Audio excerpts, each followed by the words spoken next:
Hey, welcome, low ego action heroes. This is your friend and possibly cousin, Debbie Levitt from Delta CX, and I'm here usually every Tuesday taking your questions live so that I can offer mentoring and coaching for everybody around the world. Oh, Ana Lucia is here, and I forgot to put comments up on the screen. There we go.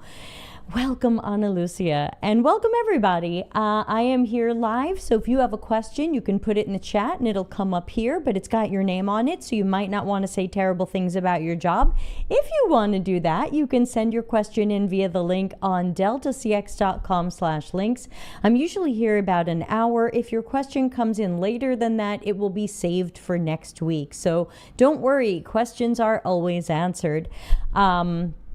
And speaking of people I love to answer questions for, special thanks as always to my paid Patreon members. We have almost 300 Patreon members now, and about, I think, 80 are paid. So you are absolutely welcome to join our Patreon at the free level, as well as any of the paid levels, which start at $1 American per month. I always hope that people find that something I do is worth $12 in a year, but you never know, and times are hard. Hello, Fie Mea. I'm sorry I'm bad at names. I'll just make everyone Italian, so please excuse me. But again, hi, I'm Debbie, and we got 2 questions ahead of time this week, so I will happily jump in first on those. And then as we see the other questions coming in, we'll add them to the bottom of the list. And let me just get my email open in front of me so I can watch for any emails coming in, because when you send them in anonymously, they come into my email and they now go into a Google Doc for me. So less copy paste, hooray. Okay, so the first question that came in anonymously in the last week was, what makes someone a senior designer? Well, you know, there's lots of ways to answer that question. I think I can certainly take the cheesy answer, which means I have to play like badoom-tsh, but it looks like I took that off of my board of sounds. And it's the company gave you that title. Now you're a senior. So a lot of people do get a senior title prematurely. I just wrote an article about it. If you want to catch it, it's on Medium. I don't think I put that one on LinkedIn, but you can find it in Medium. So if you just Google medium.com, Levitt, overinflated titles. But in my mind, what makes someone a senior? To me, a senior is someone who has risen to a certain level of proficiency, a certain amount of skill. So we can talk about doing any work really, but UX work specifically, as having kind of layers, and you're leveling up through different layers. When anybody is starting to do UX work, badly or well, I like to say they're using building blocks. Very often they think UX, that's just making things in Figma, right? Or UX, that's just talking to people, right? They're looking at the building blocks. They don't understand the tip of the iceberg of what they're seeing. They just see the tangible outcomes or outputs of what we do. They see our reports or our artifacts or the fact that we're talking to someone or a wireframe or a prototype, and they go, oh, that must be what this is. But those are just really the building blocks. As you level up, then you're going to use more science and technique in your practice if you are leveling up. There are people who never level up. There are people who might think that just making something nice in Figma is all you need to do, and they don't really know the science and technique behind a lot of CX and UX work. And that's certainly going to have things like cognitive psychology and behavioral economics at its core. And then, of course, when you're leveling up even more, you've got the top of my pyramid, which is strategy, which is, can you approach your work strategically? Are you good at estimating your time? Are hiccups? It's looking good to me, but hopefully the stream is going okay. Thanks, Ana Lucia, for pointing it out. Strategy. Are you approaching projects strategically? Are you able to estimate your time? Are you able to plan a project? When you understand what the nature of the project is and its scope and what people need to learn or design or invent or do, Can you come up with good methods? Do you know which methods to use? How long it should take? Stuff like that. Are we being strategic about the project in that we have a clear goal of what we're doing and why? How does this benefit the business? How does this benefit the users and customers and other people in our experience ecosystem? And how are we going to get there? So to me, a senior is someone who is able to do at least some of the strategy stuff. They're past the early phases of UX newbie land, where they're mostly focused on tools and using tools, and they're using a lot of science and technique in what they're doing. They have a real process. Sometimes you see people post to LinkedIn, oh, there is no UX process. Don't listen to anybody who says there's a UX process. These are people to me, are still down here. There is process. We got lots of process. And it's up to you to strategically decide which parts of our process you're going to do, in what order, how long will they take, what resources do you need, etc. So to me, a senior is usually someone, could be 5 years of experience, could be more, could be fewer, but usually it's at least 4 or 5 years of experience where they are able to be strategic about a project, be tactical about a project. Yeah, human-centered design is certainly a process, and it looks a little like, oh, where did my graphics go? I moved them all around. Here we go. So human-centered design has many phases and tasks. If you are a senior in something, I expect you to be pretty good with this stuff and pretty autonomous. You might need some work reviews, you might need a little bit of coaching or help, but in general, you've been doing this for 10,000 hours. You've been doing this for a long time, and you're usually pretty good at this and pretty autonomous with it, and you've reached that strategic level where if someone can help you understand the scope or the size of a project, you would be able to estimate it and plan it and things like that. So to me, that's what should make a senior, but I know right now at many companies, a senior is whoever got given that title, whether or not they deserve that title. I've had many people come to me privately and say, this is my first UX job and they've made me a senior and they expect me to help juniors, but it's my first job and I don't know what I'm doing. Oh my God, imposter syndrome. Sure, absolutely, because in a sense, you're accidentally an imposter. You should get the job, but maybe not at the senior level. You're someone who probably still needs help, oversight, work reviews, coaching, and there's nothing wrong with that. We all needed that at some point and still need it today, but it doesn't mean that you're ready to be a senior as your first job. And some companies do this because they hope that you will love the high title, but you don't always think about what is expected of you to go with that, and you're very rarely paid what goes with the title. So be very careful about what's senior and what's not senior.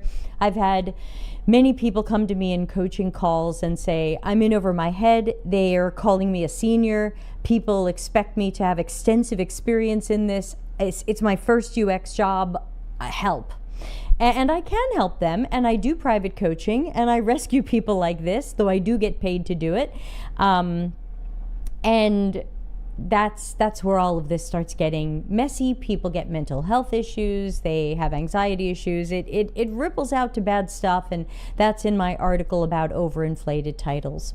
Ana Lucia says, even if they use design thinking, which is based on HCD, it's still a process, so I don't really get the there's no process argument. I don't get it either. I've seen it on LinkedIn a bunch of times, and it's really, to me, almost gaslighting. It's like, hey, UX people, stop telling people there's a process. There's no process. You're just gonna do stuff. And I'm like, even doing stuff is a process. So the whole thing falls apart, doesn't fit our critical thinking standards. It's not meaningful, it's not actionable, it's not helpful, and it just makes UX look like some sort of informal Wild West thing that AI can easily take over. And if we're helping promote that perspective, we're setting ourselves and others up for a bad future. Okay, I think that's our first question. Let me paste in our second question, which came ahead of time. If you send in questions ahead of time, you are the first to get your answers. So even if you can't join live, just check out the video later. They're always archived on our CX-CC YouTube channel in a playlist called Q&A AMA. So look for it later. Okay, so someone sent in, which skills are going to be the most valuable in the near future for a designer? How is the industry changing from this aspect? How can we best prepare for the changes? It's very hard to say right now. A few years ago, I think I would have told you that we're going in the direction of, I had written an article saying we're going in two directions at the same time. We're going in one direction where a lot of companies want to make UX people what we used to call production designers. These are order takers. They're good at Figma, they're creative people, and they're just being told what to make. Hi, I'm the product manager. I came up with this idea. You make me the screens. We call this production design because you're just producing. You weren't really given the opportunity to be a problem finder or a problem solver. You are just the pair of hands using the tool and making other people's ideas come to life. And of course, there's creativity in that, but it's usually not the type of job that many people watching this channel were hoping to get. I thought on the other side, there would be a different job that was a lot more problem finding and problem solving. I thought companies would go in more on service design, really looking at those end-to-end customer and user journeys and how our internal people, processes, and tools and technologies interact and interplay with our potential and current experience ecosystem. But unfortunately, with the layoffs that have happened in the last 2-ish years, which I still think are mostly thanks to the Section 174 US tax law change, it's hard to say where anything is going right now. I think we're in a very insecure time. I think we are in a period where skills aren't really being looked at.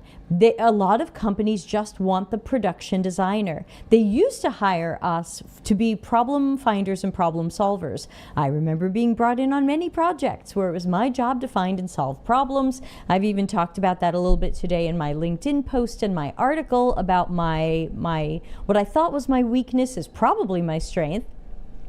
So it's hard for me to answer this because I feel like while there are some companies who still look for quality and skill and process, there are too many companies that are looking for, can you use Figma? Any breathing human that can use Figma or can show years of Figma, you qualify. That's it, we want you. And a lot of the rest of the job description is very often an empty promise. It'll say, you're really going to delight users. But how?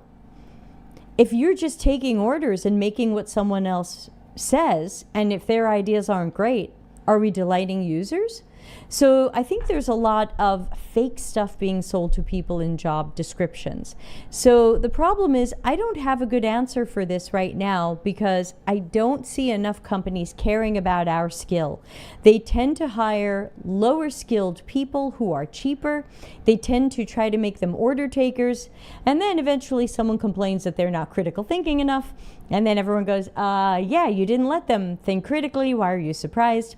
So I always hope that a designer will get better at critical thinking. I hope designers will get better at working from research insights rather than working from product manager orders.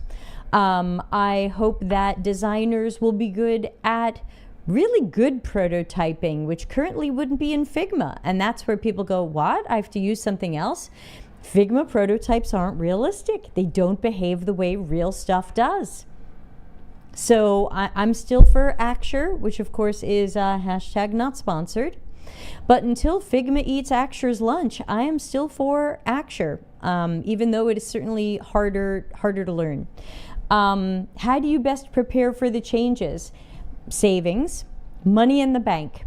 because there's so much right now that's unsure. And I think that when people got jobs, they didn't always save money. And I've been telling people this for years. One of the most important things you can do is have enough money in the bank to live on for months, because it used to take us a few months to get a new job. If you're spending any time on LinkedIn or in our online communities, which you can join at deltacx.com/links, you'll see that there are people who are taking a year or more to find their next job. It's become very hard to find the next job, and you don't want to be caught having no money in the bank and then being anxious and desperate. And that's when people really start falling for scams and they make other mistakes. And so, to me, the best way to prepare for changes is to have money in the bank. And again, that's #privilege. That's a luxury. Not everybody has been making enough money to save money. But I think it's one of the most important things that we can do when the money is coming in, is not necessarily to buy the new car or go on the fanciest vacation or things like that, is to have the money in the bank for these situations. Because right now the industry is changing in ways that we don't understand and are hard to predict. You have people who are saying everything's going to be AI, AI, AI, AI, AI is going to take your job yesterday. And then I hear other people saying AI is headed in a downward spiral.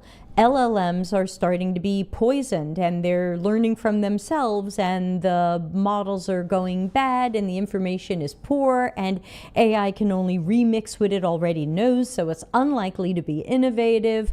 Its creativity in certain areas is limited. It can only remix what it already knows, which is why there's so many fights over the art it's essentially stealing. So I hear some people say, oh, AI has taken your job yesterday. And then I hear some people say, it's just a matter of time before a whole bunch of companies realize how wrong they've been about AI, that it's just not ready to do our jobs. It's not ready to do them well. You can try to have AI do my job. You can try to have it manage people. You can try to have it hire someone. You can try to have it come up with questions and tasks to run in research, ask those questions, observe those tasks, ask follow-up questions, analyze that. You can have it. Technically, AI claims it can do these things, but I haven't seen any AI do it well. I would love to see my work be more efficient. I would love to keep the human side of research in it and be able to give the analysis to a smart robot, but we're not there yet. So to me, there's a big difference between AI can do your job and AI should do your job. So I don't know how to tell you how to prepare for this, because I don't know what's coming tomorrow. I used to be really good at predicting stuff, and now stuff is just all over the place, and it's changing too fast. So yeah, thank you, LinkedIn emoji people. So we've got 8 people on LinkedIn today. If you've got any questions, type them in the chat. They will come up with your name, so you can always use the anonymous way of asking. Ana Lucia says, this weekend I had to deal with an AI catastrophic thinker. I had to walk away. Yeah, there are absolutely people who say, use AI for everything. AI can be your users. AI can talk to your users. And my thought was, we weren't doing this well to begin with. So if we're not doing it well, and I just wrote an article about this, which is that the democratization of jobs and the lower quality of work that companies are okay with makes it look like AI can take our jobs. It looks like AI can do our jobs when we're given no time to do our work, which means we don't do very good work. So sure, AI can do bad work. Congratulations. Now what? Now what's the plan? That's the part I don't get. Now, what's the plan? You know, I just saw that was it the OpenAI guy who said that when ChatGPT 5 comes out, 100 million jobs will be lost? In the last 2 years, we had what, 300,000 tech jobs lost? And this is the mess we're in? But he thinks 100 million jobs will be lost? What's everybody going to do? Where are we headed? We're all going to be farmers? I don't get it. I just don't get it, and I can't predict it anymore. Yeah, Ana Lucia says he was like, AI will take everyone's jobs and stuff like that. Then decided to use the argument about self-checkouts to prove he was right. Yeah, and some companies are taking away their self-checkouts. But like, there's a very big difference between self-checkout, which is like, can I scan a barcode over a scanner and then pay with my credit card, versus can AI do my job or your job? And I would still say, no, it's not going to do those well. So there's a difference between doing my job and doing it well. There's a lot of people who think they can do my job and don't do it well. And there's AI, and when I ask AI, should it do my job, it always says no. So evidently we don't even want to hear what AI has to say about whether or not AI should do my job. The whole thing is just weird, everybody. All right, let's see if we're getting some anonymous questions in.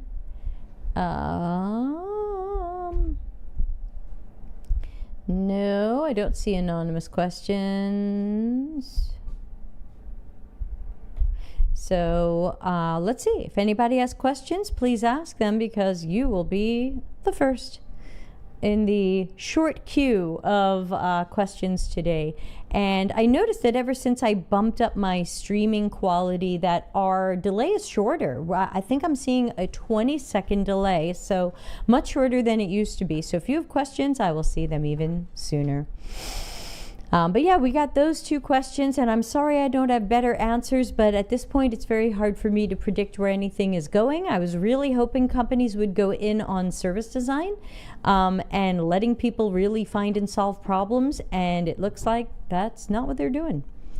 Oh, here's something else I can cross off my to-do list. Okay, sorry, just noticed my to-do list in front of me, and I said, oop, cross that off. Done. Yes. Let's see. Oh, sorry. Something went click, click, click. Okay. Debbie Levitt is live, says LinkedIn. Yes, I am. And where's your questions? I am happy to take any question that you have that you think I could possibly answer. So that means it would have to be about CX, UX strategy, company strategy, product and service strategy, or just music theory. These are usually the things that I know something about, so please feel free to ask those questions. You're also welcome to ask questions about videos I've done, articles I've written, techniques I've taught, books, all that stuff. Totally open. So there you go. Oop, and that is the carpenter's dog barking outside, since I'm using this microphone today, so you can hear that. Woof, woof. If we don't have any other questions today, we've got Ana Lucia. Besides your book and Larry's book, do you have any other go-to books you check regularly and recommend? Hi, Mickey. Mickey in Australia, is it? I'm always trying to remember everybody's everything. Okay, let's get Ana Lucia's question up on the screen. Maybe we can get some answers from other people who are watching live. Any books that we check regularly and recommend? I don't think so. I don't love reading books. I love writing them, and I don't love reading them. Isn't that weird? It's like the book from my childhood. I love to make you pea soup, but I don't like to eat pea soup. I don't read a lot of books, and when I do, they're not usually UX books, because I usually assume I kind of know that already. Books I refer to regularly. I gotta go with no on this one. Anybody else watching live have any books they recommend that are go-to books or very helpful, good resources, something you really learned from? I'll just get this question on the list for later.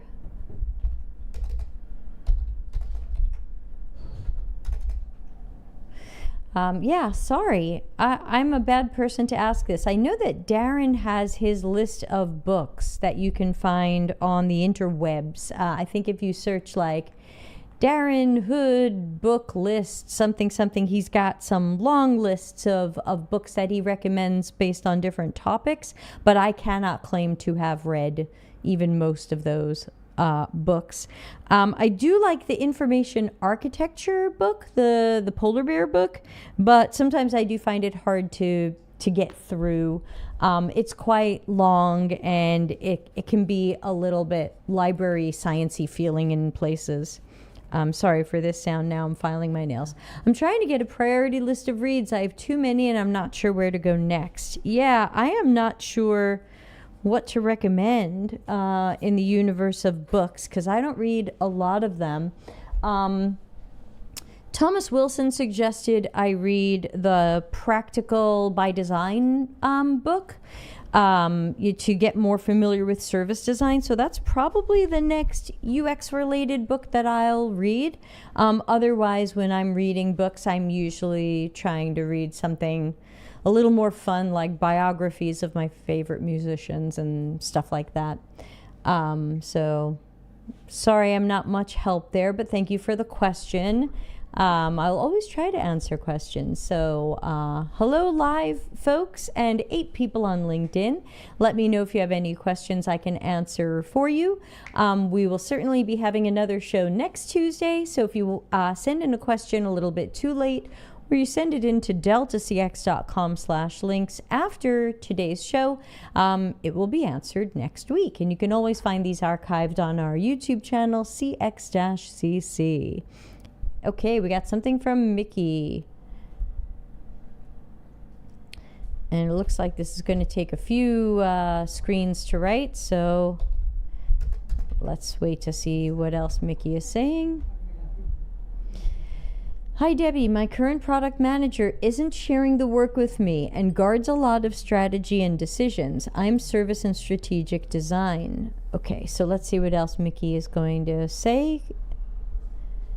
Which is why sometimes people send in through the web page because there's no limit to what you can write, and people send long stories, which are welcome. All right. Ooh, what came up? Nope, nothing yet. Oh, that's because LinkedIn is lagging a little bit. Okay. Mickey, we're waiting. Let's see, we'll put up the first half of the question. Here we go.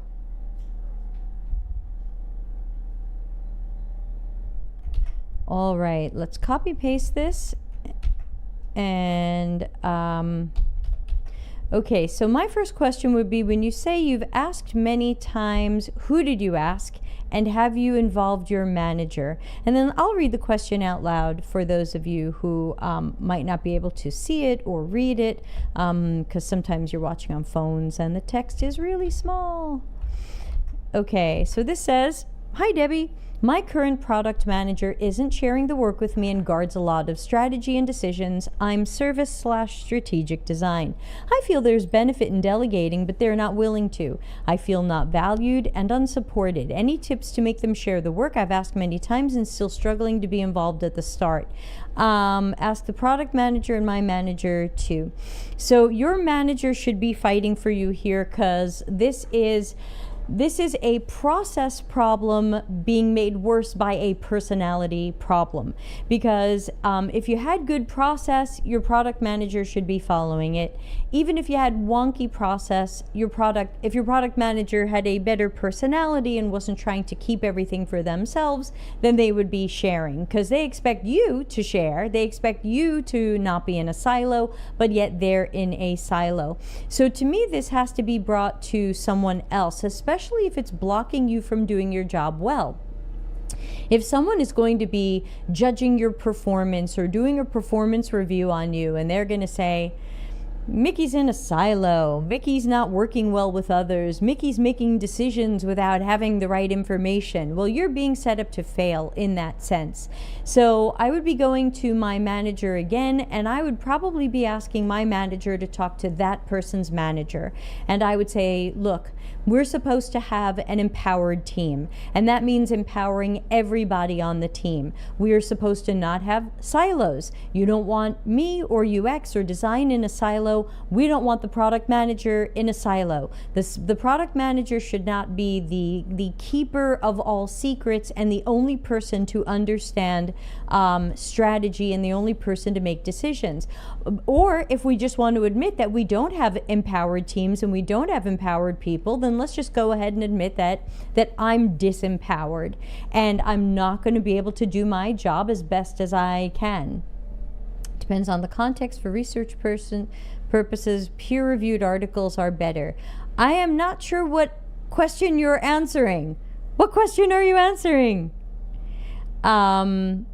Peer-reviewed articles may or may not be better than other articles. We had a show, didn't we have a show some time ago where we talked about how some even academic research was later found to be lies? So basically, I don't work off desk research. Yes, I feel disempowered and disenfranchised and disengaged due to this. Right, and that's again where I don't know what words you're using with your manager, but these are some things that I would talk about.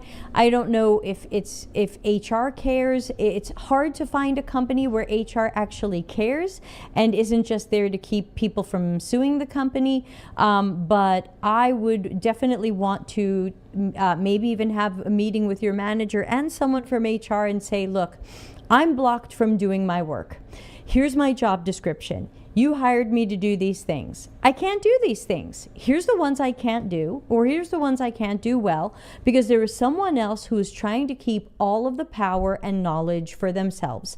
They don't want an empowered team. They don't want to empower me to do the best job possible. They just want to keep everything for themselves.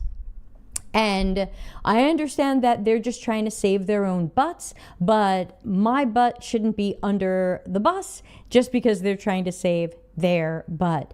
So I think that you definitely want to use words like disempowered and talk about how you're not able to do your best work. You're not able to do what's in your own job description. You're worried that this is going to reflect badly on your performance review, though you're trying to perform as best as possible, but there's only so much you can do when someone else is blocking you. You have a blocker. Who is going to help unblock you? Is there a project manager? Sometimes they want to hear about this. Is there a scrum master or agile coach? Sometimes they want to hear about this. Sometimes there's someone else that we can go to. But I think the question that I would be starting with is, do we believe here that we have empowered teams? Do we believe in empowering people on teams to do good work? Maybe not always their best work, but do we believe that we empower people here to do good work? If not, then there you go. Then guess what? You've got that. We don't believe we need to empower people to do good work. Cool, that's what's going on here. I got it. It's not going to get any better. Start applying.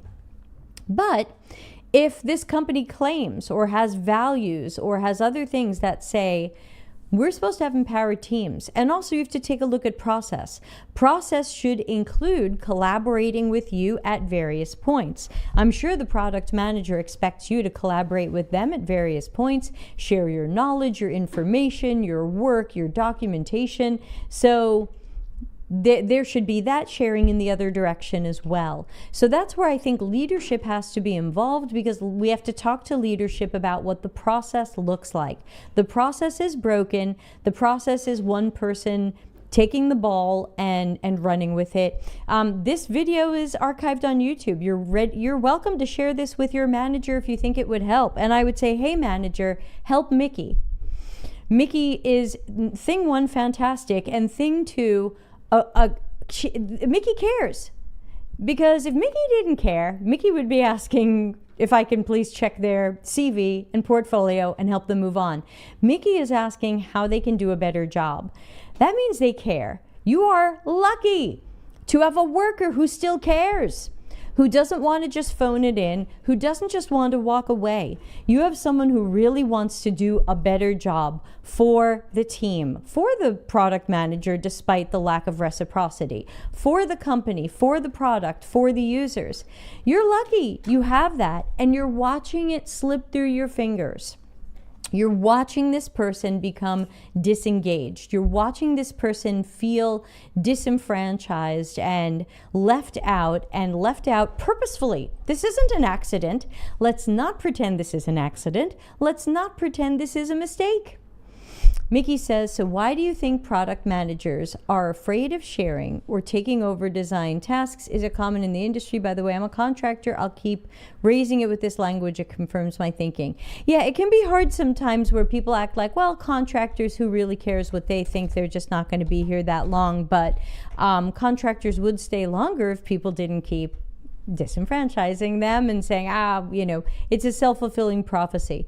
So let's put up the follow-up question, which is, why do you think product managers are afraid of sharing or are taking over design tasks? Is it common in the industry? It is. And I've definitely been talking a lot about the why. And there's a few different whys. And so there isn't just one reason why this happens or one occasion where this happens. There's a few things that are happening. Number one, thanks to our pyramid, which I'll try to put back up. First of all, wrong pyramid. There are a lot of people who think that our work is easy. They see Figma, they see talking to people, they see a service blueprint, and they go, well, I can do that. Right? The design, I can sketch stuff, right? But that doesn't mean you've done it well. Doesn't mean you've done it with science and technique. Doesn't mean you've made something accessible, valuable, desirable, matching people's needs. I won't name the company because I usually like them. I just tried a company's secret new product in secret beta, and it was unusable. It was completely unusable because they really didn't have a sense of my task. It didn't make sense. Their target audience is UX researchers, and the system was unusable for the way I need to do my task. So could a product manager design that? Sure. Could anybody design that? Sure. But that doesn't mean that it's designed well. But the problem is people see designs and they go, I can make a Figma file. My grandma can make a Figma file. So number one, we have the idea that UX work is probably pretty easy because people don't understand the science and technique and the strategy that go into it. They certainly don't understand human-centered design. So they don't understand all of the phases and tasks of what good work look like. They think that design is just sketch some things that you like, and research is just talk to some people and find out if they like your idea, which it's not. Product managers are also trying to take over design for a few reasons. One is it's becoming increasingly questioned, what do product managers do? Because I don't need them. If I were allowed to be strategic in my job, what does the product manager do? If I were allowed to talk to a stakeholder, what does the product manager do? Why am I getting these? So weird. Instagram must die. So product managers are in kind of a let's redefine our jobs and save our butts mode, especially with all the layoffs. And so they want to try to do things that have more value, right? What has value? Our work. No question about it. Nobody's fighting over sorting the mail or cleaning the photocopy machine. Everybody wants to do our work because it has the most value. And so product managers are trying to save their jobs by saying, well, I can do design. Anybody can do design. Everybody's a designer. And so they are typically taking this over because since they don't understand what goes into good design, they just see the tip of the iceberg and they think, well, I can do this too. And the reality is that some of them are good at it and many of them are not. So it's common right now that product managers are trying to do their jobs, partially because they have the false confidence that it's easy to do and they can do it well, and partially because they're trying to save their own butts. And they see that companies want design to get done and that ultimately the design is the solution, and they want to take the credit for coming up with the solution. So they don't want you to do that work, because then you're going to get the credit for coming up with the solution. They want to come up with the solution, and then while they're at it, why don't they design it? Look, I'll get all the credit for this. But funny enough, when the solution is bad, they don't get the accountability. They're not in trouble. They're not, and that's another reason why they can do it. If product managers were actually held accountable for doing poor research or poor designs or bad outcomes or failures or cycles of failures, if they were actually held accountable for this stuff, I think they wouldn't want to do it so much. But because they're not in trouble when they mess it up, and that's just it. When if there's nothing to lose by doing this, why not do it? And so my thought is that we just need to start applying for their jobs. If product managers want their jobs to be doing UX work, and their job descriptions are going to include UX work, then we should apply for their jobs and take their jobs. They won't qualify for those jobs as well as we will. So if that's the future product managers want, we'll take your jobs. You're welcome. Ana Lucia says, workshops and all those mindsets around everyone is a designer or everyone's a researcher end up biting people in the derriere. Yeah, for sure. I think in the end, nobody wins. The people who will win will be the UX people who take the product manager jobs, and then the product managers will wonder what they're going to do. Why would they do that? No organizational citizenship culture. Very often the product managers are, and this is not always, but very often the product managers are blurring the lines of their job, because their companies are saying, what do product managers do? Engineering teams should be able to take care of themselves, right? We have self-managing teams, or we have a scrum master or an agile coach. They're going to semi-lead the engineering team. I don't need a product manager to lead an engineering team. So now product managers think they need to lead us. We don't want them to lead us. They don't have a background in our work. They don't really speak our language. That doesn't make sense. So then they decided, not only do I want to lead the UX people, but I want to do their work and I want to own their work. And I've had people on LinkedIn say to me, like, what do you mean a product manager shouldn't own UX and do UX work? And I was like, why would they? And like, it was just this weird, awkward moment. And so, sure, if your organization hasn't drawn clear lines about what roles do, and if you are writing job descriptions where things overlap, where your product managers are going to do design, but your designers are going to do design, but your researchers do research, but your designers do research, but your product managers do research, then of course you're going to have conflicts. You're going to have conflicts, you're going to have problems, you're going to have disagreements, you're going to have morale problems, you're going to have multiple people feeling disempowered, you're going to have all kinds of problems because nobody wanted to draw those lines and say, look, this is what product management is, this is what it isn't. And I tell product managers, if you need to redefine your job, I guess you can, but don't redefine it into our backyard. We already have a job. It's called UX. This is what we do. It doesn't make sense for a product manager to go, oh, wow, we now do this. I don't want that. Most UX leaders don't want that. We want to get the budget to hire other UX people. I want the budget to hire Mickey, Ana Lucia, all the anonymous people in the LinkedIn right now. I want the budget to hire these people. I don't want a product manager guessing at this work. That makes my work harder, because not only do I need to potentially fix their work, but I need to have the awkward conversation with them that they're not doing the work very well and therefore not helping me with my bottleneck or how stretched thin I am. So, there's a lot of problems here, and it starts, in my opinion, with trying to save your butt and not get fired, and being at the top of Arrogance Mountain and thinking, UX work is easy. I've got good ideas. I'll just design them.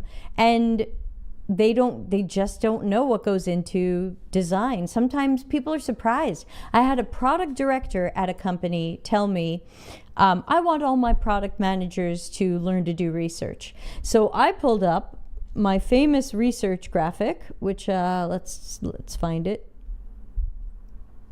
So I pulled up my research graphic. Oh, it's over here now. And I said, okay, so research starts with planning the research. What are we doing? Why are we doing it? What goals do we have? What methods will we use? How many participants do we need? What types? Where are we going to find them? What are we paying them? Do we need a screener survey? What questions are we asking? What tasks are we going to watch people do? Then that's part of that protocol script guide thing you see. Then we've got to recruit people. We have to find these people. We have to invite them. We have to make sure we have a good mix of people and it didn't end up 8 white guys. Then we have execution, where we're going to run the sessions. We're going to do the interviews or do the observational sessions. Then we have analysis and synthesis. Then we have insights and actionable suggestions. And then we have documentation representing this. And the guy just looked at me blankly and he said, I thought you just asked a couple of people some questions. And I said, that's just execution. That's not all the rest of this. Do you want your product managers to do all of this? Oh no, they don't have time for that. I don't want them doing all of that. Well, I don't want them doing research if they think they can just take this piece in the middle and ignore the rest of it. I don't want them doing any research. I want them to be an observer in sessions when professionals are doing research. I don't want them doing the research at all. There's points where we can collaborate with them and involve them, but I don't want them doing the research. I don't want them doing this unless they're really good at this, and I don't have time to teach them this and wait 3 years for them to become good at this. Mickey says, yes, in our case, it's roles definitions, lack of culture and lack of accountability, but it's blamed on something as abstract as UX immaturity. Yeah, UX immaturity is this weird catch-all phrase that people throw around and then do nothing about. If the UX is immature, what are you doing about it? I've never heard someone have an answer for that. Oh, you think UX is immature? What are you doing? Nobody knows. Mickey says, don't think PMs have a process. Mine talk to their friends. Will you buy X solution and tick it off as research to make strategic scopes decisions shamelessly? Yeah, and again, that's process. The process should clearly say, how do we come up with the problems we're going to solve? What research have we done to understand the problems? Usually product managers skip that. They just want to go for their idea. I have multiple articles and videos on the problems with hypothesis-based approaches, and let's just run with our idea because that's fast, or I know my idea is good. I've got multiple articles on that. You can easily find those. So where's our process? The process shouldn't be come up with an idea based on a problem that might not even be real, ask a few friends if you would buy it, and then say, I validated it, and then go ahead and build it. That couldn't happen if we had accountability. But my question to the product director above that person is this an appropriate process? Is this the process that you want to see your product managers using? We start out not understanding users' needs or users' tasks or what target audiences need and expect from us. We just come up with an idea. We just come up with an idea or a feature. If it solves something, I guess we'll figure it out later. Maybe it solves nothing. Maybe it makes things worse. We have an idea. To validate that idea, we just ask a few of our friends or coworkers or 3 people, 3 white guys, do you like this? Would you pay for this? I had a product manager call me up a couple of months ago and tell me good early research is when a product manager has an idea, can they find 10 people who like the idea? I barely knew what to say to that. That was so incredibly flawed. I can find at least 10 people who think fascism is good. You can validate anything, but that doesn't mean that you're moving in the right direction or making the best choices. So yeah, so we need to talk about process. And I always wonder if product directors are happy with this process. Are you happy with your product managers fake validating this stuff and not being a team player and disempowering you for their own selfish reasons? If you're okay with that, then good news, that's what's happening. If you're not okay with that, then let's talk about having a better process. And that's where you got to show them chapter 20 from my book so that you have a process. Or, of course, I rewrote it recently in an article, and I'm working on another rewrite of it. I rewrote it in the shift from product first to product last article. So I think you can find that as both an article and a video here of me reading the article. I think we have another question coming up, so let me paste that. Let's see. And then we'll go to Moritz. Okay, so this question says, this is from Sainath. Hi, I'm a beginner in UX field with 2 years of experience. Please suggest some resources to learn more things from product perspective while designing. That's hard because some of the things from the product perspective right now, in my opinion, are bad ideas and bullshit. A lot of the books and articles around product perspective right now mostly say product has all the power, product makes the decisions, product owns everything, and product is really just the order taker for leaders and executives who want to see certain metrics improving, and product has to come up with the idea that's going to make those metrics improve, and hopefully it's okay for users. So the problem is, what product perspective are you going to use? If you're going to use a product perspective where we actually care about users and outcomes, I can't help but recommend my own book, Customers Know You Suck. That's going to give you some ideas on how to approach product more strategically when we want to balance business goals and user needs. If you want to just see what product management looks like when we pretend to care about users and we don't really care about users, and it's always business goals first and it's always make stakeholders and shareholders happy first, then there's other books that I can recommend to you. But while you might read those are not methods I recommend. I recommend against those methods. I recommend the opposite of those methods. So, that's a hard question to answer because I can certainly recommend the popular books that people are reading that make product managers feel super powerful and make UX their unhappy assistants. But if you're a designer, is that the world you want to live in? I would say no. I would say if you haven't read my book, please give it a try. Keep me posted. Moritz says, how would you go on to set up a proper research-led discovery process in a very large org? Chapters 18, 19, 20 in my book. That is obviously a long answer. Mickey says, I noticed you completed 30 years in the industry. Congrats. Yeah, it's 29 technically. So yeah, we'll put your question after Moritz. And then we might have to wind down for the day since I'm normally here just an hour. Okay, so how would I go about setting up a proper research-led discovery process in a very large org? Basically, I would be following the types of things that I have in my book, because that's how I normally do it. I took what I normally do and I put it in the book. So it's like, do you want to know how Debbie normally does things? It's in the book. Sure, sometimes it has to be adjusted for what's going on at that company, but you get the book and start in chapters 18, 19, 20 if you don't want to read the how did we get here and how do we avoid sucking parts. But chapters 18, 19, and 20 are where we start to take that action. Again, you can also read my article on shifting from product first to product last. That outlines some of that as well. But the problem is that we have to start very, very low level with the definition of discovery, because many product managers think discovery is finding some people who like your idea. But if you work in research, you know that that's not great research. And that's not really what discovery is. Discovery shouldn't be, can we discover a handful of people who like our idea? Discovery is supposed to be the early generative research that tells us more about, do I still have it? Where is it? No. Yes.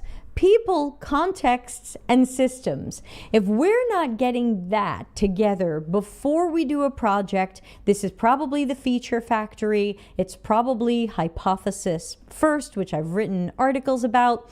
I've got plenty of stuff out there for free, and I've got my book, which is available in free and not free versions. But that's where I would start. But also you have to make sure that somebody there is open to the change. That's why in my book you want to read the part about your change dependencies map, which I think is in chapter 18, but I haven't seen it in a while, so I don't remember. But that's a reminder for you as someone trying to make change that there are going to be things that block the change. And then there are going to be things that block the blockers from the change. You've got a whole hierarchy of things that will block you. Because I can tell you some great ways to improve your early research and have discovery processes have more generative research in them. But if you don't have the researchers to do it, you're stuck. If you don't have the power to spend a little more time on discovery because we just think we want to be fast, the change will stall. This is a sample change discovery, change dependency map when I teach it. You know, we want to be more customer centric. What do we think is going to do that? Oh, read Debbie's book, take Debbie's training. Oh, then that's going to solve everything, right? Companies love to send people to training. They love to tell them to read books, and then they're surprised when nothing happened. Why? Because stuff blocked it. Stuff blocked it from happening. So that's where we have to make sure before we try to make that change, what do we believe is going to block this change? And can we get those blockers taken care of, even just for one project? Even just for one project. You're not going to change the whole large company today, but can we try one project where we do a little more discovery, research, generative, qualitative research first? Can we go into a project with more, wrong one, evidence, data, and knowledge, reducing our guesses? Can we convert opinions, guesses, and assumptions into evidence, data, and knowledge before we go into a project, before we decide the solution? That's what we're really trying to do by having more of that research done earlier. I'd also recommend, if you haven't seen it, episode 196 on our CX-CC YouTube.